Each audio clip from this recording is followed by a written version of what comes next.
and we're on pre-Sukkot experience over here. Hi, I'm Levsky, Chabad Family Programs, Central Park, New York City. Beautiful day. Just built my sukkah yesterday with the help of Rabbi Sapo, Leo Sapo, after we had this amazing Yom Kippur at Chabad. And you're welcome to join your Chabad wherever you are, your synagogue. So, diving into Sukkot. It's a lesson in love. What is love? What is love? Let's find out. So firstly, in the mitzvah of Sukkot, in the Torah, it talks about 3 mitzvahs that we are instructed, obligated, commanded, and privileged to partake in the Sukkah, in the Sukkot holiday. Number 1 is the mitzvah to dwell in a sukkah. I encourage you, make sure you find a sukkah. If you don't have one on your own, build a sukkah on your own property, on a porch, on a rooftop, in the park somewhere. And there are these portable ones that are already all sold out for this year. But find a sukkah if you don't have your own. And at least for the first 2 nights, which is Friday night and Saturday night, do what you can to make it into the sukkah and make a bracha. It's the most important mitzvah. That's one mitzvah, to dwell and live in a sukkah, commemorating the biblical account of the Jewish people's 40 years in the desert, where God took care of us in the desert for 40 years with huts, physical huts, and also clouds of glory. Second mitzvah is my Gimble. Second mitzvah is the 4 species, the 4 kinds. The lulav, etrog, hadas, and arava. Find your local Chabad center or synagogue and make sure you shake and make a bracha. Make a bracha and wave it on Sunday. We don't do it on Shabbat. Third mitzvah is v'samachta b'chagecha. You should rejoice on your holidays. Okay, so we have the 3 mitzvahs down pat. Now we're going to move on into the mitzvah and into a lesson of love. And you're going to see more about this on the Yeshiva David, Rabbi Yossi Jacobson, very eloquently described. I'm giving a condensed edition. There's a dispute in the Talmud about what is a kosher sukkah. The regular sukkah that we know of has 4 walls. It encompasses a complete square or rectangle. Then there's an opinion that a sukkah is kosher with even 3 walls. It doesn't have to be completely enclosed. And there's another opinion, that of the Chachamim, the main rabbis, the rabbinical body, after whom the halacha is established, the Jewish law is established, that a kosher sukkah requires only 2 complete walls and a little bit of a third, about 6 inches worth or more of a third. So we have 2 walls and a little bit of a third that establishes a kosher sukkah. Everything is divinely ordained and divinely orchestrated, and the lessons we learn from even regular simple Jewish law are phenomenal. The Chida, mystic, Kabbalistic, biblical commentator, teaches that the word sukkah, the way it's spelled in the Torah, is a samach. I put it in the title here. A samach, which is like a rectangle, a closed or a closed circle. A chaf, which is a round letter, which has 3 walls, and a hey, which is 2 walls and a little leg. They actually represent the 3 versions, the 3 opinions of a kosher sukkah. So the most amazing sukkah would be 4 walls. Then that's a kosher sukkah, of course. You can even have a kosher sukkah with 3 walls, like the chaf. And you can even have a kosher sukkah like the hay, with 2 walls and a little bit of a third, which a beautiful way just how we see the truth of the Torah permeates all kinds of boundaries, and it expresses itself in many different areas. The Arizal, the Kabbalistic master, teaches that the Sukkah also has another element. Every Jewish holiday has its theme and its energy that is expressed in the world at that time. Passover is the theme, energy of redemption, etc. Hanukkah is triumph of light over darkness.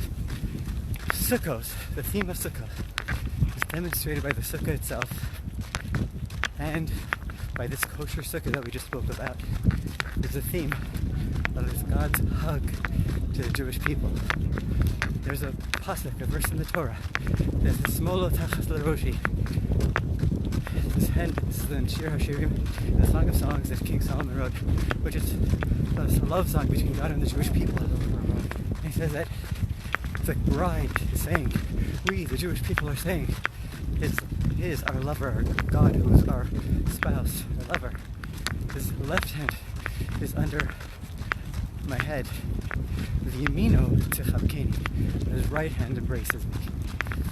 This embrace, this pasuk is talking about the high holidays, where there's Rosh Hashanah and Yom Kippur, which are serious times. They're times of left. Left mystically represents gevura, strength, din, judgment, and justice, versus the right hand, which represents mercy and kindness, and giving, and love. So Rosh Hashanah and Yom Kippur, the high holy days, days of awe, we have the left hand under our head, kind of a threatening stance in this relationship. But the right hand comes Sukkos, Techabkeni, comes Sukkos, and the right hand embraces me. And that's the Sukkah. The Sukkah is the hug. It's God's hug for the Jewish people. What is a hug? A hug is a demonstration of love. What is love? Good question. We're not going to answer what is love here in this five more minutes in this running commentary. But we will discuss various ways people demonstrate love. When you love someone, you can tell them, you can speak words of love. You say, I love you, I cherish you, I appreciate you. You can demonstrate your love by expressing them in words. There are other expressions of love. You can gaze into each other's eyes. When two lovers look at each other with a deep gaze, only people who can truly love each other can look at each other for an extended period of time. And it's a very deep expression of love. You can do things for another person to demonstrate your love, help them out, etc., etc. Then there's the hug. In the hug, you embrace the person, put your arm around the person, front and back, and you surround the person. You bring the person into your realm, into your world.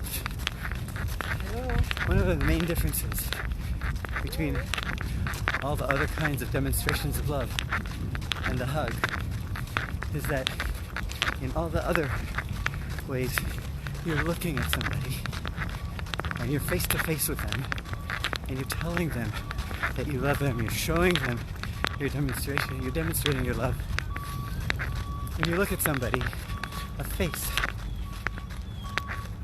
is revealing the attributes, the character of the person, both yourself and the other. When you demonstrate love in the other ways, in some way, most of the time, it's a demonstration of love, in which this love, you know, consciously benefits you, and you appreciate the love. You want it. You appreciate it. It gives you pleasure in some way. You're looking at somebody saying, you are special. You are beautiful. You are charismatic. You are charming. You're giving. You're loving. You're everything. But what's really going on in your mind is that there's something about you that makes me feel good. There's something about you that gives me pleasure. There's something about you that I'm attracted to. And that's a reciprocal love.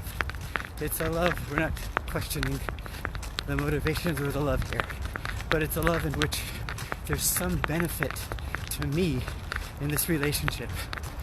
And it's a face-to-face. I see what I'm getting, and I appreciate it, and I value it, and I am expressing it. Then there's another kind of love, a demonstration of love, which is the hug.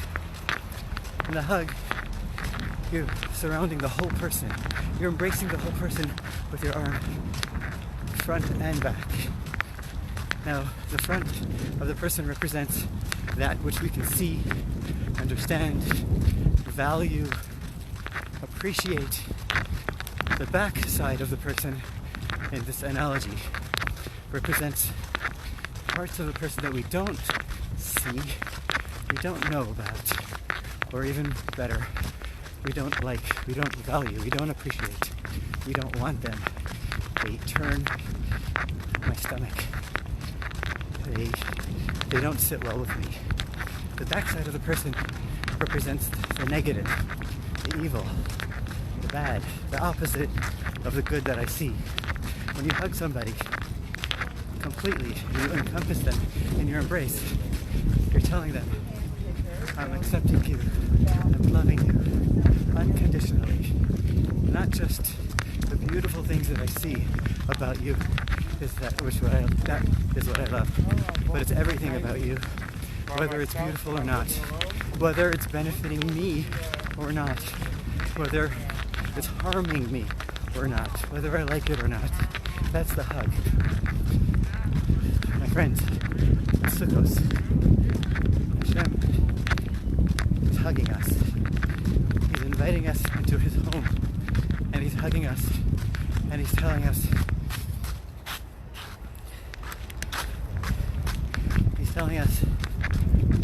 I love you unconditionally. I love you no matter what you've done, no matter who you are, no matter what you're doing right now. The mitzvah of Sukkah is to be in the Sukkah. You don't even have to do anything in the Sukkah. You just have to be there. As long as you step inside my home, I hug you. Just step inside with your dirty clothes, with your dirty shoes. Just come inside, and I hug you. I love you, unconditionally. That's the mitzvah of the Sukkah. Now this, for us, and a human experience, is a difficult kind of love to achieve among humans. Maybe parents have it with children naturally, but otherwise it's hard to get there. But Hashem, and it's something that we strive for. But God Almighty is telling us that He loves us unconditionally. And that is the Sukkah hug. And we'll end with the story of the Baal Shem Tov, where everyone knows that the Hasidic Jews are famous for observing the Torah, observing the mitzvot in the most beautiful way possible. If you buy a lulav and an esrog, you buy the most beautiful one. You buy tefillin, you get the nicest one. Candlesticks for Shabbat, it's the most beautiful. The mezuzah, the best one. We're not stingy and scrimping on our mitzvot. We always want the best. In this relationship that we have with God, with our spouse, we revere it and respect it like a relationship with our spouse. That you don't want to get her something of lower value. You want to give her something that counts and make it beautiful, or him if you're female. In the Sukkah too, there are various laws about the Sukkah, and in Chabad and in the Hasidic world, everywhere, and in the observant world, we try to make sure that it's up to the highest standard. Kosher food, the highest standard, everything highest standard and way beyond. The Baal Shem Tov, once founder of the Hasidic movement, Rabbi Yisrael Baal Shem Tov, once made a Sukkah with every single possible loophole in the Jewish law available in the Jewish tradition. He made it almost not kosher. He found every single leniency and took it and built a sukkah with cracks and crevices, with holes and gaps, and it was horrible. Before Sukkot, as the holiday was about to set in, the rabbis of the community in Mezhebush, who were not yet the Baal Shem Tov's followers, came and saw his sukkah, and they saw it was dilapidated, it was bent, the schach wasn't on right, there were holes and gaps in every wall. It was a disaster, a halachic disaster. The rabbis respectfully approached the Baal Shem Tov and said, "Our dear esteemed rabbi, according to the Jewish law, this sukkah is not kosher for use." And they started pointing out every part, every detail that was questionable. And the Baal Shem Tov, who was obviously a scholar in his own right, who can out-scholar them too, he tried to argue with them or debate with them halachically, proving how this is kosher but the most lenient way, kosher but most lenient. They stood their ground, and it was a group of 10 rabbis against the Baal Shem Tov, all arguing their points. Baal Shem Tov stood there outside his sukkah with all these rabbis of his town opposing him, telling him that this sukkah is not kosher. Well, he claimed it was kosher. And for a moment, the Baal Shem Tov, as he was standing there, he put his hand on his head, on his forehead. He left this world virtually, but his body stayed, and he conferred with the heavens. A moment later, he takes his hand off his forehead, and there's a paper, there's a parchment in his hand. They all look, they open up the parchment, and it says, Sukkot Rabbi Yisrael Baal Shem Tov Keshera Matat Malach Sar HaPnim. The sukkah of Rabbi Yisrael Baal Shem Tov is kosher, signed by the angel who is known to be the highest angel, the minister of the inner affairs of God, name otherwise known as Matat, mentioned in the Talmud and the Kabbalah. When they saw this, they fled. Not only did they leave the Baal Shem Tov alone, but they actually fled the scene and left the Baal Shem Tov to his kosher sukkah. What's the point of the story? And why did the Baal Shem Tov, who was known to observe the commandments in the most beautiful possible way, why did he build such a dilapidated sukkah? So, one possible explanation is that the sukkah, the walls of the sukkah, represent walls everywhere, represent our borders, our dimension, where we go, where we don't go, and also our protection, what keeps us safe. A perfect sukkah represents a person that only went to the places he or she was meant to, only did the things they were meant to do, and was protected completely by its walls. A